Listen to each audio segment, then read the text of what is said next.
ನಡುವೆ ನರಮುತ್ತಮ ತುರಂಗಮೋ ಕಟ್ಟಿ ಕೆಳಗೆ ಬಡರುತ್ತಾಗಿ ನಿಂದರಲ್ಲಿ ವೀರನೊಬ್ಬ ಬೇಡನುತ್ತರದ ಆಶೆಯಿಂದ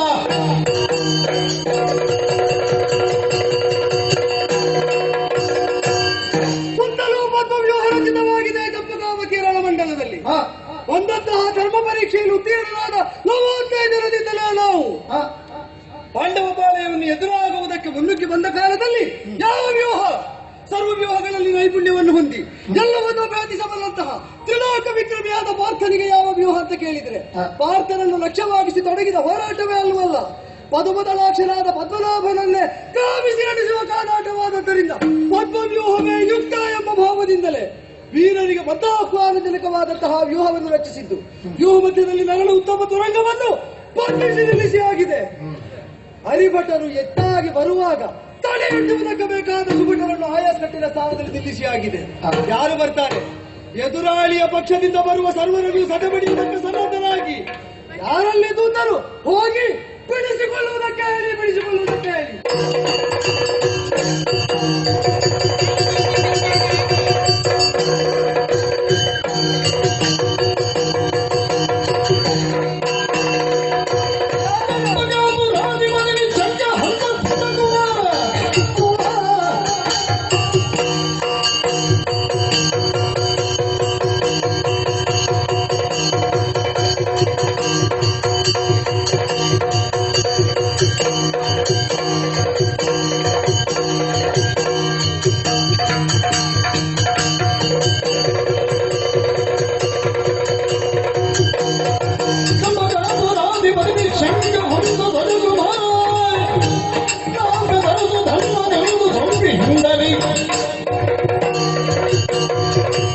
ಹರಿಭಟನೊತ್ತಾಗಿ ಬರಲಿ ಅಂತ ಬದ್ಧಾಹ್ವಾನ ಕೊಟ್ಟಾಗಲೇ ಇದು ಪ್ರಚಂಡ ವಿಕ್ರಮಿಯಾದ ನೀನು ವ್ಯೂಹಭೇದನ ನೈಪುಣ್ಯವನ್ನು ತನ್ನಲ್ಲಿ ಉಂಟು ಅಂತ ನಿರೂಪಿಸುವುದಕ್ಕೋ ಎಂಬಂತೆ ಮುಂದತ್ತಿ ಬಂದೇ ಅಲ್ಲ.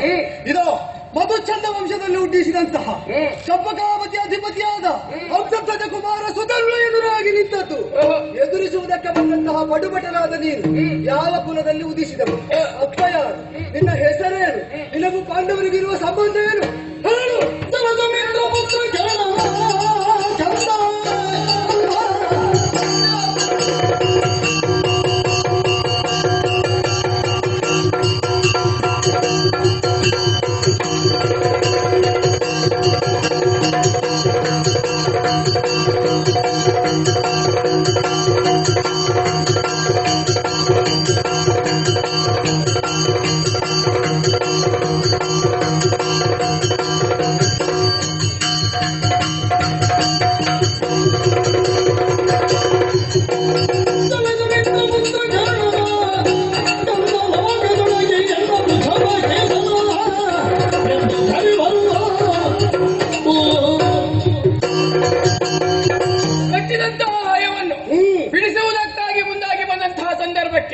ಮುಂದಾಗಿ ನಿಂತು ಸಕಲ ಪರಿಚಯವನ್ನು ಕೇಳ್ತಾ ಇದ್ದೀನಿ. ಹೌದು, ಸರಿಯಾಗಿ ಕೇಳಿಸಿಕೊಳ್ಳಿ.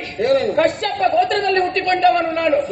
ಸೂರ್ಯದೇವನ ಮಗನಾದಂತಹ ಕರ್ಣ, ದಾನಶೂರ ಕರ್ಣ ಎನ್ನುವ ಹಾಗೆ ಪ್ರಸಿದ್ಧಿಯನ್ನು ಹೊಂದಿದ್ದಾರೆ. ಕೌರವಾಪ್ತ. ಅವನ ಮಗನಾಗಿ ಹುಟ್ಟಿದವನೇ ಈ ವೃಷಕೇತು. ನೀನೀಗ ಕರ್ಣತನೆಯಲ್ಲ? ಹೌದು. ಅಪ್ಪನನ್ನು ಚಿಕ್ಕಪ್ಪ ಕೊಂದ. ಆ ಬಳಿಕ ಅಪ್ಪನಿಲ್ಲ, ಪರಿವಾರ ಇಲ್ಲ ಎಂಬುದರಿಂದ ಚಿಕ್ಕಪ್ಪಂದಿರ ಆಶ್ರಯಕ್ಕೆ ನೀನು ಬಂದರೆ ಚಿಕ್ಕಪ್ಪ ಈಗ ತಮ್ಮ ವಿರೋಧಿಗಳ ಸಮ್ಮುಖದಲ್ಲಿ ನಿನ್ನನ್ನೇ ಮೊದಲಾಗಿ ಒತ್ತಿ ನಿನ್ನನ್ನು ಈ ಸಲ ತೆಗೆಯುವ ಆಗುಂಟು ಮಗು. ಏನು ಮಾಡುವ ಯೋಚನೆ? ಆ ಬಗ್ಗೆ ನೀನು ಯೋಚನೆ ಮಾಡಬೇಕಾದದ್ದಿಲ್ಲ.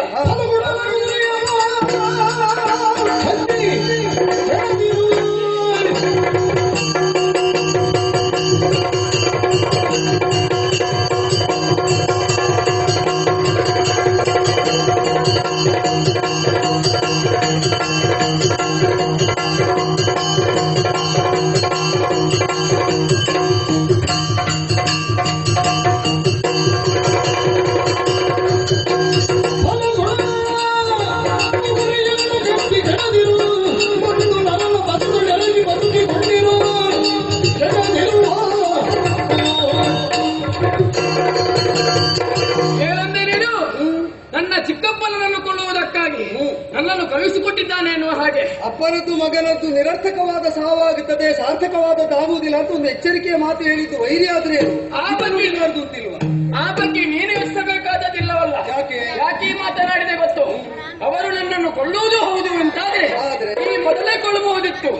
ಇಷ್ಟರವರೆಗೆ ಅವರ ಜೊತೆಯಾಗಿದ್ದವ ನಾನು. ಅದೀಗ ಹಾಗೆ ತಂತ್ರದಿಂದ ಕೊಲ್ಲುವುದು ಅಂದ್ರೆ ಸಂದೇಹ ಬಾರದ ಹಾಗೆ ಸಹಜವಾದ ಸಂದರ್ಭದಲ್ಲಿ ಸಹಜವಾದ ಮರಣ ಸಂಭವಿಸಿದಂತೆ ಆಗಬೇಕು.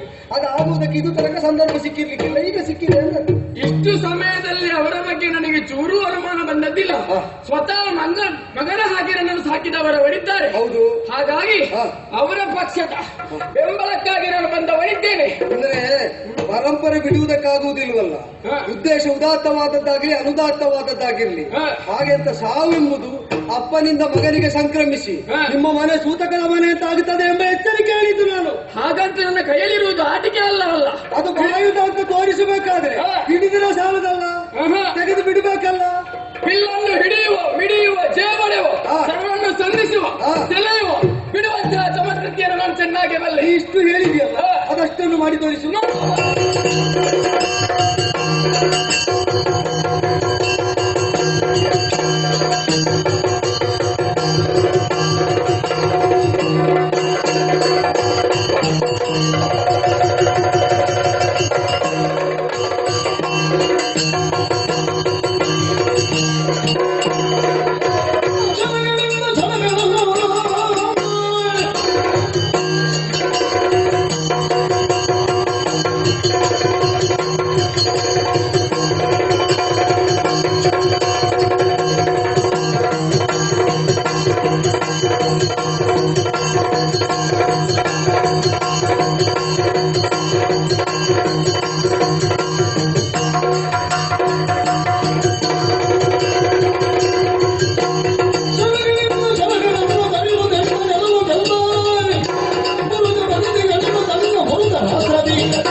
ಅಸಾಮಾನ್ಯತೆ ಚಿಹ್ನೆಗಳು ಕಾಣುತ್ತಾ ಉಂಟು. ಯಾರು ಅಂತ ಹೇಳಿದ್ರೆ ಒಳ್ಳೆಯದು. 7 ಅಕ್ಷೋಹಿಣಿಯ ಸೈನ್ಯದ ಅಧ್ಯಕ್ಷನಾಗಿ 11 ಅಕ್ಷೋಹಿಣಿ ಸೈನ್ಯವನ್ನು ಸದೆಬಡೆಯುವಂತಹ ಕೃಷ್ಣ ಸುತ ಪ್ರದ್ಯುಮ್ನ ಅಂತಂದ್ರೆ ನಾನು ಊಹಿಸಿದ್ದು ಸರಿ ಆಯ್ತು. ನಮ್ಮ ದೇವರ ಮಗ. ಆಗಲಿ ಏನು ನನ್ನ ಬಗ್ಗೆ ನೀ ಕೇಳ್ತೀಯ ಅಂತ ಆದ್ರೆ ಬಾಲ್ಯದಲ್ಲಿಯೇ ಶಂಬರನನ್ನ ವಧಿಸುವುದಕ್ಕಾಗಿ 2 ಬಾರಿ ಹುಟ್ಟಿ ಬಂದವ ನಾನು. ಆತನನ್ನ ವಧಿಸಿದ್ದೇನೆ. ಈಗ ಹೇಳಿದನ್ನ ಕೇಳುವುದಿಲ್ಲ ಅಂತಾದ್ರೆ ನಿನ್ನನ್ನು ವಧಿಸಿ. ಈಗ ಒಂದು ವಿಷಯ ಉಂಟು. ಏನು? ದುಶ್ಯಾಸನನ್ನು ಕೊಲ್ಲುವುದಕ್ಕೆ ಪ್ರತಿಜ್ಞೆ ಮಾಡಿದ್ದಲ್ವ ಭೀಮಸೇನ? ದುಶ್ಯಾಸನನ್ನು ಕೊಂದ ಮೇಲೆ ಕರ್ಣಸುತನಿಂದ ಸೋತದ್ದೌದಲ್ಲ. ಅಂದ್ರೆ ಏನು? ಯಾರನ್ನು ಕೊಲ್ಲುವುದಕ್ಕಾಗಿ ಹುಟ್ಟಾಗಿದ್ದ ಅವರನ್ನು ಕೊಲ್ಲುತ್ತಾರೆ. ಹಾಗಂತ ಬೇರೆಯವರ ಹತ್ರ ಸೋಲಬಾರದು ಅಂತಿಲ್ಲ. ಆ ಬಲ ನನ್ನಲ್ಲಿ ಇನ್ನೂ ಕುಂದಿದ್ದಿಲ್ಲ, ನಿನ್ನಲ್ಲಿ ತೋರ್ತೇನೆ. ಪರೀಕ್ಷೆ ಕೊಟ್ಟು ಕೆಲವು ಕಾಲ ಆಗಲಿಲ್ಲ, ಈಗ ಮತ್ತೊಂದು